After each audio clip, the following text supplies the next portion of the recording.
na yeda sinagani aduga matik sabi excretia pig ne CM nu phone do ki aduga hausi jimi anu pamnari badi kablak clip mafam da khudak ta ki central security forcing aduga state forcing thajin duna operation to bagi phibam amadi miyam adum udaba mamangi tron obagi thodok ta sui khogi election loiraba khogi assam gi aduga atopa election sing da satkhiba security forcing hala kanda military crackdown tawgani habni singba hadi matam huran basing sien khiba matungda mapuna talakpagi mong amo manbo wafam phongdokhiba lei aw ngasi ngarang gi thodok si da su khoi khudakta changsilaga khoi few kilometer kharada leiramgadaba mi sing du phaba ngambagi chance su madi leitrabra kamai yengbe amaduni akoina hosing ai mamang da su ketang atugi matang tu ai ketang tasti tawja khrawra khali ado ketang hosiki wafamji pukat pira bani na khasik tanga ai hapchan jage time constraint ni khalaga in kitang haining wo khar sa help de ko ke area sita enaya da sina be area si auchi ki sugum ba lu thugai bagi thodok sing se thok pa matam da state ki leriba dum ba kano sing sina ko gi law establishment unit sing sina yamne effectively work to hanna bagi adum system amaka state government sina empower tawtri base kari gi tawtri bono sini koina hangningi bo hangsi center na tawru no na thingba kira akan ba thaba sathaba yaroi tapna dil taw gada mi ga haiba gomba leibjala natragana state government sigi goiba ayam kan tawraga aki hena madu bias hoi kini hena nuai tabal lai kini aduna tab tamna dil taw gada mi gaina khanba gomba leiba gi rakkari gino se swai de yamna nuai tabam khak lei ri ba trong labi gi thodok thoi haiba ga akhoi gi miyamna security gi crackdown tawina launa wi gi mathok tab lei bra ba leriba law establishment unit sing china kudakta akhoi gi magi tobom thoba thabak sing se yamna speedy oiba magi security measure se lokhoi khartok bune ba culprit sing se nakal ang fawa da dan thu ga sin na bagi khudong chaba leihandana ba adugi thok sing du lokhoi khradam ne sige peripheral area sing chida natragana singi adugumba akhoi remote area sing chida akhoi culprit sing chida yamna akhoi khudong chaba louraga yamna akhoi freely safe haven the leibadong leiraga crime tawri habsi state government se khangaba natraba adoi taragadi mafam sing chida crime to element sing chida adumba criminal element sing chida adumba criminal activities sathara pamatamda kamaina makhoi se security gi crackdown to godori habse simasigi oiba mechanism amadi magi leiriba unified command se phamaga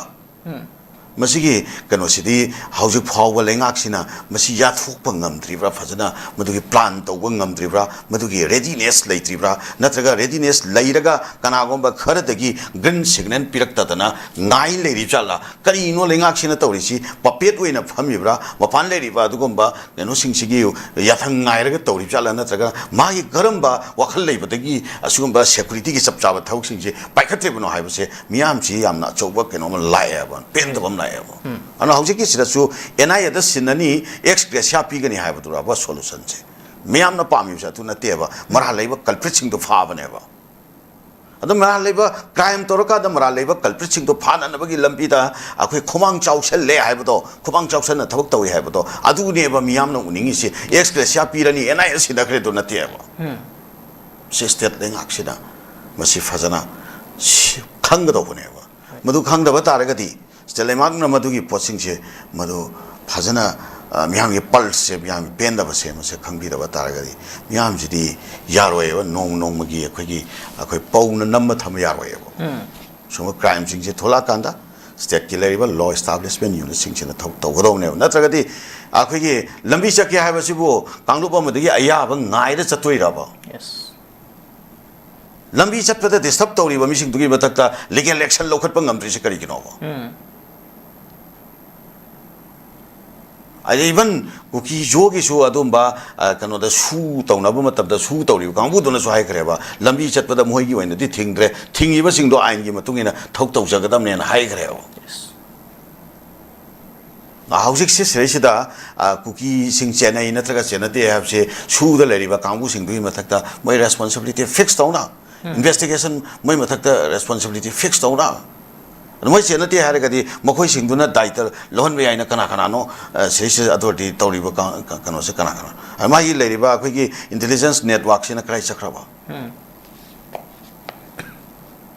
ꯄ꯭ꯔꯤꯊꯤꯕꯤꯁꯤ ꯀꯌꯥꯝ ꯆꯥꯎꯈꯠꯂꯒꯦꯗ ꯑꯩꯈꯣꯏꯒꯤ ꯀꯩꯅꯣꯗ ꯂꯩꯕ ꯏꯔꯥꯟꯗ ꯂꯩꯕ ꯑꯗꯨꯝꯕ ꯀꯩꯅꯣꯗꯣ ꯄ꯭ꯔꯁꯤꯗꯦꯟꯗꯨꯅ ꯇꯨꯝꯃꯤꯕ ꯐꯃꯨꯡꯗꯣ ꯀꯥꯏꯗꯅꯣ ꯃꯥꯏ ꯖꯦꯅꯔꯦꯜꯗꯨꯅ ꯇꯨꯝꯃꯤꯕ ꯐꯃꯨꯡꯗꯣ ꯀꯥꯏꯗꯅꯣ ꯀꯗꯥꯏꯗ ꯆꯠꯂꯤ ꯀꯃꯥꯏꯅ ꯇꯧꯔꯤ ꯍꯥꯏꯕꯁꯦ ꯀꯔꯝꯕ ꯒꯥꯔꯤ ꯇꯣꯡꯉ ꯆꯠꯂꯤ ꯀꯗꯥꯏꯗ ꯐꯝꯃꯤꯁꯤ ꯌꯦꯡꯉꯀꯥꯟꯗ ꯃꯗꯨ ꯃꯥꯒꯤ ꯏꯟꯇꯦꯂꯤꯖꯦꯟꯁ ꯃꯣꯁꯥꯠ ꯍꯥꯏꯗꯨꯅ ꯑꯗꯨꯒꯤ ꯄꯣꯠꯇꯨ ꯂꯧꯔꯀꯥꯟꯗ ꯑꯗꯨꯒꯤ ꯃꯐꯝꯁꯤꯗ ꯄꯤꯟ ꯄꯣꯏꯟꯗ ꯑꯩꯈꯣꯏꯒꯤ ꯃꯤꯁꯥꯏꯜ ꯑꯦꯇꯦꯛ ꯇꯧꯔꯤꯅꯦꯕ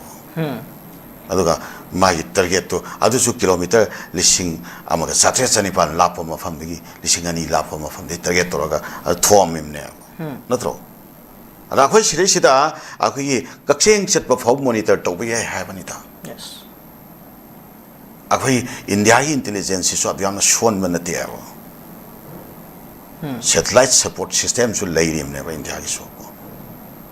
ꯑꯗꯨꯅ ꯏꯟꯇꯦꯂꯤꯖꯦꯟꯁꯀꯤ ꯇꯣꯉꯥꯟꯕ ꯃꯤꯖꯔꯁ ꯃꯌꯥꯝ ꯑꯃ ꯏꯚꯟ ꯀꯅꯥꯒꯨꯝꯕ ꯃꯤ ꯑꯃ ꯀ꯭ꯔꯥꯏꯝ ꯇꯧꯔꯝꯕ ꯃꯤ ꯑꯃ ꯃꯥꯒꯤ ꯑꯥꯏ ꯀꯩꯅꯣꯗꯒꯤ ꯌꯦꯡꯉꯀꯥꯟꯗ ꯃꯁꯤ ꯅꯦꯄꯥꯜꯗ ꯆꯠ ꯂꯩꯔꯦ ꯅꯠꯇ꯭ꯔꯒ ꯀꯩꯅꯣꯗ ꯀꯝꯕꯣꯗꯤꯌꯥꯗ ꯆꯠ ꯂꯩꯔꯦꯁꯦ ꯑꯗꯨꯒꯤ ꯀꯩꯅꯣ ꯐꯥꯎꯕ ꯗꯤꯇꯦꯛ ꯇꯧꯕ ꯉꯝꯕꯒꯤ ꯈꯨꯠꯁꯨ ꯈꯨꯠꯂꯥꯏ ꯏꯟꯗꯤꯌꯥꯁꯦ ꯂꯩꯔꯕꯅꯦꯕ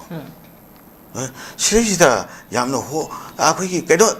ꯀꯔꯤꯝꯇ ꯂꯣꯂꯦꯁ ꯑꯣꯏꯕ ꯃꯑꯣꯡꯗ ꯑꯩꯈꯣꯏ ꯐ꯭ꯔꯤ ꯖꯣꯟꯗ ꯀ꯭ꯔꯥꯏꯝ ꯇꯧꯕꯁꯦ ꯐ꯭ꯔꯤ ꯑꯣꯏꯅ ꯇꯧꯍꯜꯂꯒ ꯑꯗꯨꯝ ꯊꯥꯗꯣꯛꯑꯒ ꯉꯥꯏꯍꯥꯛ ꯉꯥꯏꯍꯥꯛꯀꯤ ꯍꯧꯔꯛꯄ ꯏꯔꯥꯡꯁꯤꯡꯁꯦ ꯉꯥꯛꯊꯣꯛ ꯉꯥꯛꯁꯤꯟ ꯈꯔ ꯇꯧꯔꯒ ꯑꯗꯨꯝ ꯇꯔꯃꯣꯏꯟꯗ ꯂꯩꯍꯟꯅꯅꯕꯒꯤ ꯀꯩꯅꯣꯃ ꯄꯣꯂꯤꯁꯤ ꯑꯃꯈꯛ ꯁꯨꯝ ꯆꯠꯊꯕ ꯃꯥꯟꯕ ꯑꯗꯨꯒ ꯁ꯭ꯇꯦꯠ ꯂꯩꯉꯥꯛꯁꯤꯁꯨ ꯑꯗꯨꯒꯤ ꯄꯣꯂꯤꯁꯤꯗꯨꯒꯤ ꯀꯟꯇꯤꯅꯨꯋꯦꯁꯟ ꯃꯥꯟꯕ ꯃꯑꯣꯡ ꯑꯃ ꯁꯨꯝ ꯂꯥꯛꯄꯁꯤꯗꯤ ꯑꯁꯤ ꯑꯅꯧꯕ ꯑꯁꯥꯁꯤ ꯀꯔꯤꯅꯣ ꯍꯥꯏꯕ ꯋꯥꯍꯪꯁꯦ ꯃꯤꯌꯥꯝꯗꯒꯤ ꯂꯥꯛꯑꯦꯕ ꯍꯧꯖꯤꯛ